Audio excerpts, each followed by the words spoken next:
Gazpacho is a famous summer soup, and it's nice and cool, and it's great for summer evenings. And I'm going to make a form of gazpacho today, but I'm actually going to make it as something that you would drink either before a meal or for a refreshing snack somewhere in the afternoon.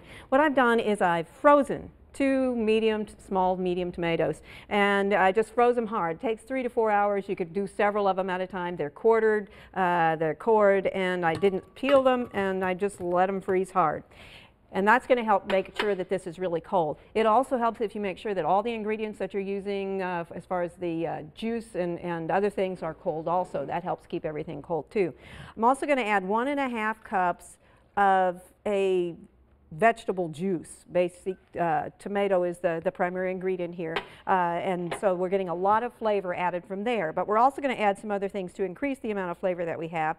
I've got 1/4 cup of cilantro leaves, and I've chopped all of these somewhat so that we get them down to where we can use them, and the blender doesn't have to work quite as hard. I've got 1 clove of garlic and about 1/4 cup of seeded cucumber, and 1 tablespoon of jalapeno pepper, not the whole thing, and that will depend on how much you like hot and spicy things.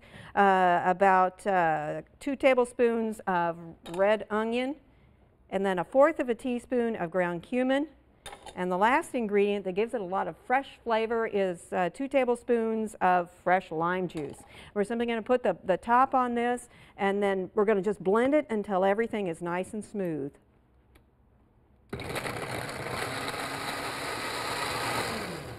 Once you get it to the point where you think it's smooth enough for you and your family, you're ready to go. This needs to be served fairly quickly because you want it to be nice and cold and icy. Otherwise, the tomatoes are going to get a little softer on you, and it's not going to be quite as good. Again, this is really easy. One of the sad things about the tomatoes that we're using is that some of the newer research, for a while we were saying that the lycopene in them helped eliminate some risk of cancer. What we're finding is that lycopene doesn't do that, whether it's in tomatoes or taken as a supplement. The tomatoes themselves, however, do provide some protection against some types of cancer, not quite as broad a spectrum.